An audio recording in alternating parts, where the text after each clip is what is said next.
indicating that although Zulkarnain is so powerful, he also cannot destroy them.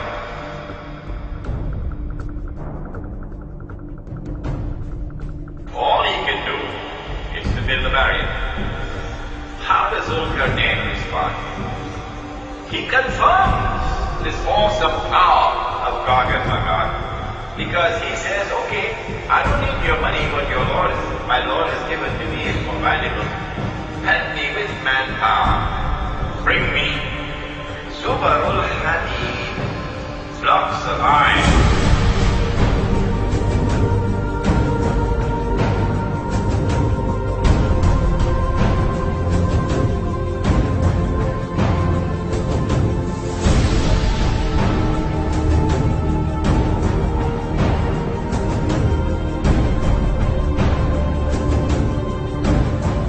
This is in all the books of tafsir. The Khalifa, he sent an expedition sometime around the year 50 Hijri to try and locate that barrier which was lit by Zulkarnain. That expedition returned with the news that they located the barrier and it was lying in ruins. So if you're waiting for Gog and Magog to come sometime in the future, brother, keep waiting. The barrier is lying in ruins. And companions of the Prophet Muhammad ﷺ, they themselves gave the testimony that they went and saw with their own eyes. They located the barrier and it was lying in ruins.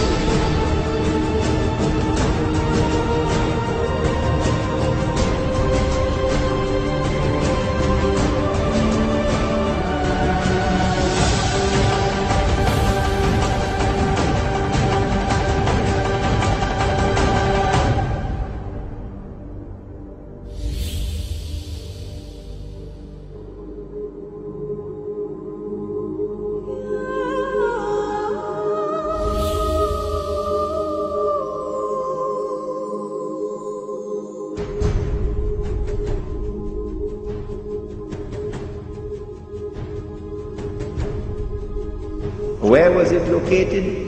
In a pass between the Caucasus Mountains. So when you hear the term white Caucasian male, there's something behind that to look into. White Caucasian male.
Who are they? The Khazar tribes, Khazar. And they are the people who converted and became Jews.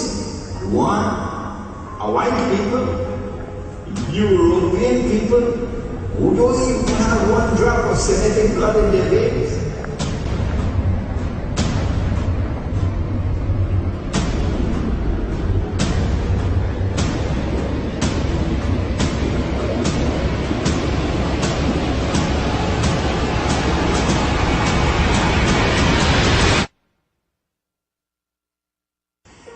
These Khazar tribes are became European Jews,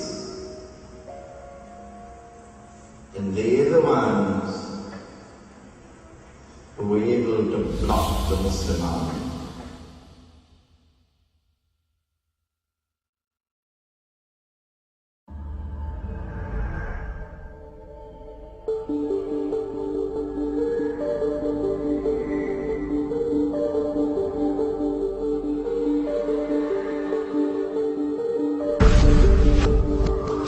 Jews, I call them Jews to you because they're known as Jews. I don't call them Jews. I refer to them as so-called Jews because I know what they are. If Jesus was a Jew, there isn't a Jew in the world today. And if those people are Jews, certainly our Lord and Savior was not one of them. And I can prove that. Now what happened? The Eastern European Jews, who form 92% of the world population of those people who call themselves Jews, were originally Khazars.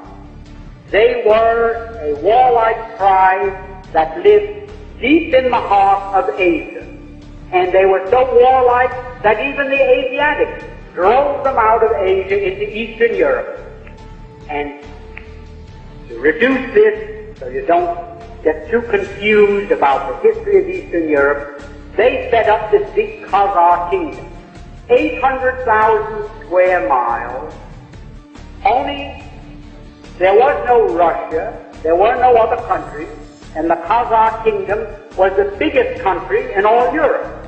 So big and so powerful that when the other monarchs wanted to go to war, the Khazars would loan them 40,000 soldiers. That's how big and powerful they were. Now, they were phallic worshippers, which is filthy. I don't want to go into the details of that now. It was their religion, the way it was the religion of many other pagans or barbarians elsewhere in the world.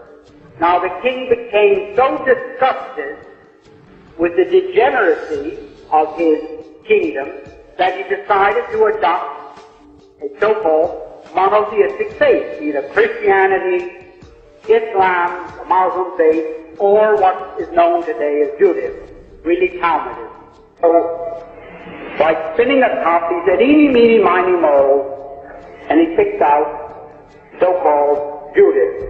And that became the state religion, and he sent down to the Talmudic schools of Tel Aviv and Surah, and brought up thousands of these rabbis with their teachings, and he opened up synagogues and schools in his kingdom of 800,000 people, 800,000 square miles, and maybe 10 to 20 million people, and they became what we call Jews. There wasn't one of them that ever had an ancestor that ever put a toe in the Holy Land, not alone in Old Testament history, but back to time, the beginning of time. Not one of them. And yet they come to the Christians and they ask us to support their armed insurrection in Palestine by saying, well, you want to certainly help repatriate God's chosen people to their promised land, their ancestral homeland, Italy. We gave you one of our boys as your Lord and Savior. You now go to church on Sunday and kneel, and you worship a Jew, and we are Jews. Well, they were pagan Khazars who were converted just the same as the Irish. And it's just ridiculous to call them people of the Holy Land, as it would be. There are 54 million Chinese Muslims. 54 million. And Muhammad only died in 620 A.D., so in that time, 54 million Chinese have accepted Islam as their religious belief. Now imagine in China, 2,000 miles away from Arabia, where the city of Mecca is located, where Muhammad was born, imagine if the 54 million Chinese called themselves Arabs. Imagine. Why, you say they're lunatics. Any man that believes that those 54 million Chinese are Arabs must be crazy. All they did was adopt as a religious faith a belief that had its origin in Mecca, in Arabia. The same as the Irish. When the Irish became Christians, nobody dumped them in the ocean and imported from the Holy Land a new crop of inhabitants that were Christians, that Christian flesh and blood. They weren't different people. They were the same people, but they had accepted Christianity as their religious faith.